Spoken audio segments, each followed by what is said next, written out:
பூந்தமல்லி சிறப்பு பேருந்து நிலையத்தில் அமைச்சர் சிவசங்கர் ஆய்வு மேற்கொண்டு வருகிறார்.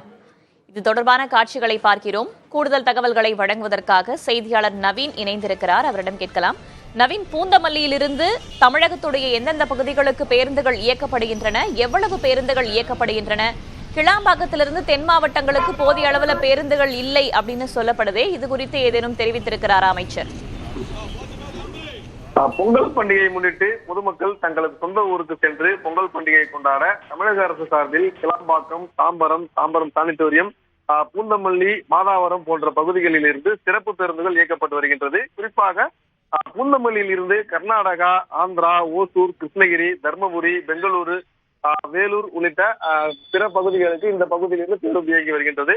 இந்த பகுதியில் ஏற்படுத்தப்பட்டிருக்கின்ற வசதிகள், அதே போன்று பேருந்து இயக்கம், பேருந்து எண்ணிக்கை உள்ளிட்ட பல்வேறு விவகாரங்கள் குறித்து தமிழக போக்குவரத்துறை அமைச்சர் சிவசங்கர் தற்போது நேரடியாக அதிகாரிகளுடன் ஆய்வு செய்து வருகின்றார்.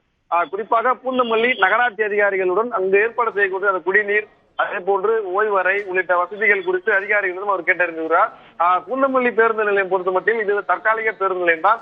இந்த பகுதியில் தற்போது கிட்டத்தட்ட 500க்கும் மேற்பட்ட பேருந்து தற்காலிகமாக வந்து செல்கின்றது.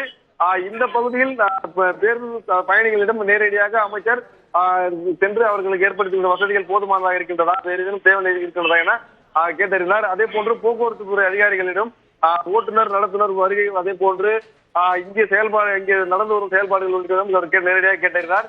பின்னர் அவர் தற்போது செய்தியாளர்களை சந்தித்தார். அப்போது அவர் குறிப்பிடுகையில், கடந்த ஆண்டை விட தற்போது கிட்டத்தட்ட 1 லட்சம் பேர் முன்பதிவு செய்துள்ளனர். குறிப்பாக கடந்த ஆண்டு 1,20,000 பேர் முன்பதிவு செய்திருந்ததாகவும், தற்போது நாளை ஒரு நாள் இருக்கும் பட்சத்திலும் தற்போது வரை கிட்டத்தட்ட 2.25 லட்சம் வரை தற்போது முன்பதிவு செய்துள்ளனர் என குறிப்பிட்டிருந்தார்.